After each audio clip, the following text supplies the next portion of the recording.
Assalamualaikum warahmatullahi wabarakatuh. Kembali lagi bertemu dengan saya Putri Sukmadewi dalam mata kuliah Statistika Dasar. Baiklah, pada pertemuan ini kita akan membahas tentang uji hipotesis. Sebelum kita membahas uji hipotesis, saya akan memberitahukan kepada Anda ada beberapa hal yang akan kita bahas pada pertemuan ini.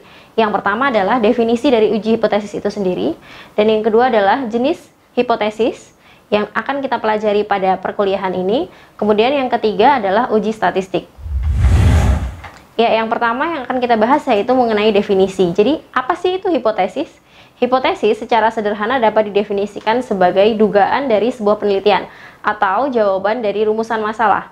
Jadi, ketika kita membuat sebuah rumusan masalah, maka otomatis hipotesis adalah jawaban dari rumusan masalah yang kita buat. Jenis hipotesis secara statistik ada dua. Yang pertama adalah hipotesis penelitian yang biasanya terdapat dalam penelitian. Dalam hipotesis penelitian, kalimat yang digunakan biasanya kalimat yang menggunakan subjek populasi. Sedangkan jenis hipotesis yang kedua adalah hipotesis statistik terdiri dari H1 dan 0. Hipotesis statistik biasanya lebih teknis untuk melihat bagaimana hipotesis itu diuji secara statistik. Jadi subjeknya adalah spesifik subjek dari penelitian itu sendiri.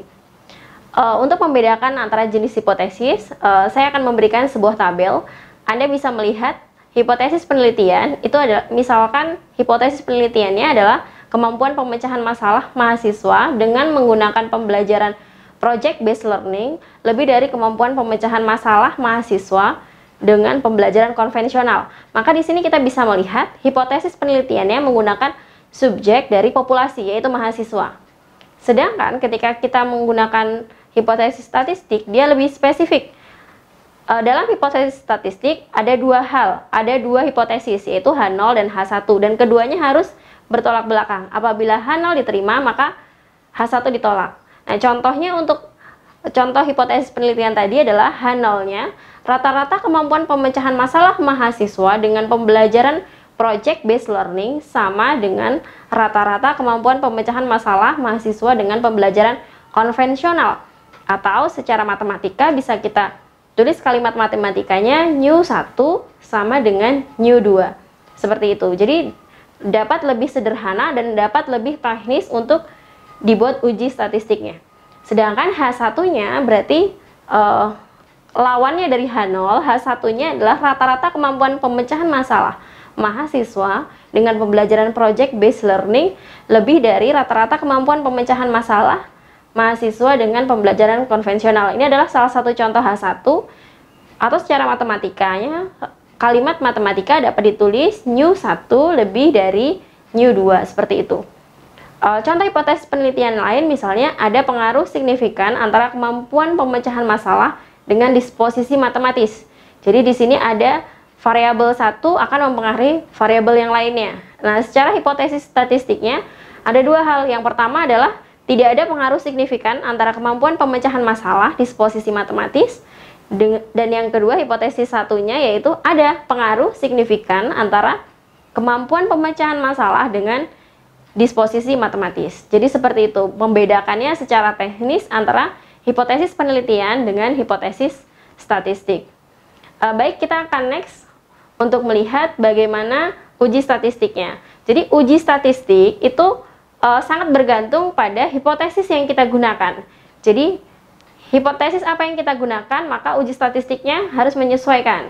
Misalkan ada beberapa uji statistik yang bisa digunakan. Contohnya misalnya uji T satu pihak, uji T dua pihak, uji proporsi, uji regresi linear, dan uji regresi linear berganda. Saya akan memberikan contoh. Misalkan seorang programmer membuat sebuah aplikasi untuk mendownload sebuah video. Nah, program tersebut akan diuji keefektifannya kepada user dengan menggunakan angket. Nah, program itu akan dikatakan efektif jika hasil angketnya atau hasil kuesionernya, hasil nilai angketnya lebih dari skor 80. Jadi nilai dari uji keefektifannya itu lebih dari 80, maka aplikasi tersebut dapat dikatakan efektif.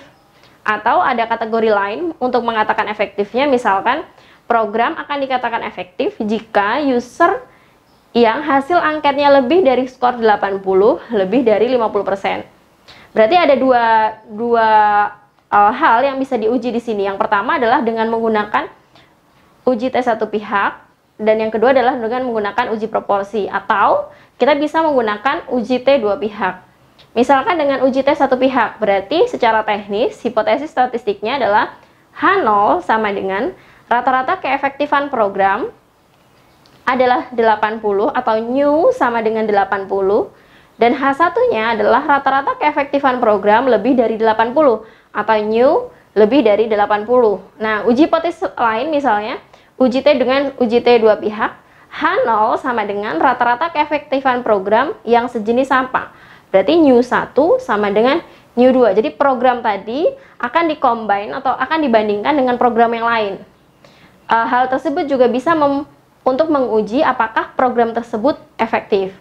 Berarti kalau H0-nya adalah keefektifan program sejenis sama, berarti H1-nya adalah rata-rata keefektifan jenis program yang sejenis berbeda.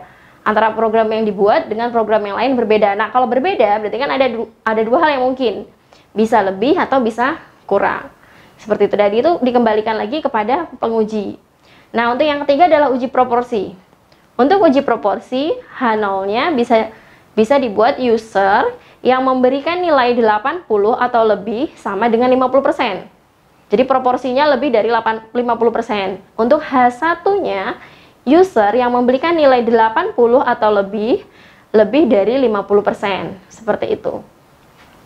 Contoh lain misalkan, saya tidak membahas lagi yang di atas ya, misalkan ini ada contoh untuk uji regresi linear dengan contoh yang mirip dengan yang di atas. Jadi tidak membahas lagi tentang efektif, tapi membahas tentang hubungan antara minat user terhadap program dan keefektifan program itu sendiri. Jadi misalnya dengan menggunakan uji regresi linear. Jadi uji regresi linear itu untuk menguji hubungan antara sebuah variabel dengan variabel lain. Berarti contoh hipotesis statistiknya adalah H0 sama dengan tidak terdapat hubungan antara minat user terhadap program dengan efektivitas program. H1-nya terdapat hubungan antara minat user terhadap program dengan keefektifan program. Berarti ada dua variabel yang perlu dilihat di sini, ada efektifan user dan juga minat user. Nah, minat user dan efektif user ini harus diuji terlebih dahulu sehingga mendapatkan datanya. Data tersebut baru bisa diuji statistik bagaimana hubungannya. Misalkan ada contoh yang lain ya untuk mempermudah Anda. Misalkan seorang peneliti mengadakan eksperimen sebuah metode belajar terhadap hasil belajar. Jadi variabelnya hanya sebuah metode, kemudian yang diuji adalah hasil belajarnya. Bagaimana hasil belajarnya? Misalkan metode itu dikatakan efektif jika hasil belajarnya siswa itu mencapai 80. Jadi kalau hasil belajarnya 80 efektif, atau yang mendapat nilai 80 itu lebih dari 50%.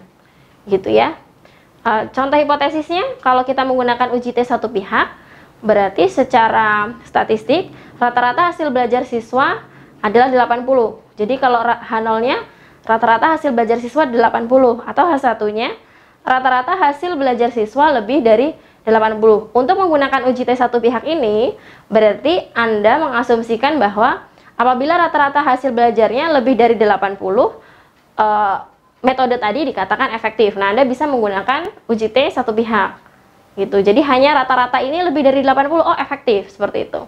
Atau misalnya uji T dua pihak, berarti Anda membandingkan antara kelas A dan kelas B. Kalau kelas A dan kelas B sama, H0. Berarti H0-nya rata-rata kelas A sama dengan kelas B. H1-nya rata-rata hasil belajar kelas A dan kelas B berbeda. Seperti yang dibahas tadi, kalau berbeda bisa jadi lebih besar atau bisa jadi lebih kecil. Kalau misalkan dengan menggunakan uji proporsi, berarti H0-nya secara teknis hasil belajar siswa dengan nilai 80 atau lebih sama dengan 50%. Jadi yang dapat nilai 80 atau lebih itu sama dengan 50%. Tapi kalau H1-nya lawannya ya, jadi hasil belajar siswa dengan nilai 80 atau lebih dari 50%. Jadi kalau jumlahnya, proporsinya lebih dari 50%, masuknya ke H1, seperti itu. Kemudian kalau menggunakan uji regresi linear, berarti tidak terdapat hubungan antara metode pengajaran dengan hasil belajar. Jadi Anda melihat hubungan antara metode belajar dengan hasil belajar. Nah, itu bisa menggunakan regresi linear. Seperti itu. Hal satunya, tidak terdapat hubungan antara metode pengajaran dengan hasil belajar siswa. Atau apabila Anda menggunakan regresi linear berganda, berarti ada dua variabel di sini yang mempengaruhi variabel yang ditentukan atau Y-nya, variabel terikatnya. Jadi H0-nya adalah tidak terdapat hubungan antara metode pengajaran dan lama belajar secara bersama-sama dengan hasil belajar siswa. Hal satunya, terdapat hubungan antara metode pengajaran dan lama belajar dengan hasil belajar siswa, seperti itu. Nah, setiap masing-masing dari hipotesis tadi, data yang diuji tentu saja berbeda. Kalau uji T satu pihak dan uji T dua pihak, itu yang diuji adalah rata-rata nilainya. Kalau uji T satu pihak kan rata-rata yang dicapai adalah sekian. Tapi kalau uji T dua pihak membandingkan antara rata-rata kelas 1 dengan rata-rata kelas 2. Kalau uji proporsi itu mencapai kuantitas banyaknya. Yang dapat nilai 80 setengah kelas lebih. Yang mencapai target bulan ini adalah sekian perusahaan, misalnya itu uji proporsi. Jadi lebih pada banyaknya kuantitasnya. Sedangkan untuk uji regresi linear dan uji regresi linear berganda itu adalah pengaruh data satu dengan data lain. Jadi variabel dengan variabel lain. Kalau regresi linear hanya satu variabel, kalau regresi linear berganda itu dua variabel ke variabel terikat, seperti itu. Nah, kesimpulannya secara tujuan, saya akan merangkumnya. Uji T satu pihak itu uji untuk melihat apakah data mencapai sebuah nilai yang diinginkan. Sedangkan apabila uji T dua pihak adalah uji untuk membandingkan rata-rata dua kelompok. Jadi kelompok A dan juga kelompok B, seperti itu. Kemudian kalau uji proporsi adalah uji untuk melihat apakah banyaknya data mencapai kuantitas yang diinginkan. Nah, untuk yang keempat adalah uji regresi linear. Uji untuk melihat pengaruh satu variabel terhadap variabel lain. Jadi independent variabel ke dependent variabel. Variabel bebas mempengaruhi variabel terikat. Kalau uji regresi linear berganda sama, dia mempengaruhi satu sama lain. Tapi bedanya di sini ada dua variabel atau lebih yang mempengaruhi variabel terikat, seperti itu. Dan sekali lagi, setiap dari uji hipotesis itu mempunyai tujuan yang berbeda-beda tergantung kepada uji penelitiannya. Jadi uji hipotesis penelitiannya. Hipotesis penelitiannya seperti apa, maka uji statistiknya akan menyesuaikan dengan hipotesis penelitian yang diinginkan, seperti itu. Baik, sekian dari video pembelajaran pada materi uji hipotesis ini. Ini adalah video tentang rangkuman uji hipotesis dari uji T satu pihak, dua pihak, proporsi, regresi linear sampai regresi linear berganda. Lebih detail tentang perhitungan dan lain sebagainya akan kita bahas pada subbab berikutnya.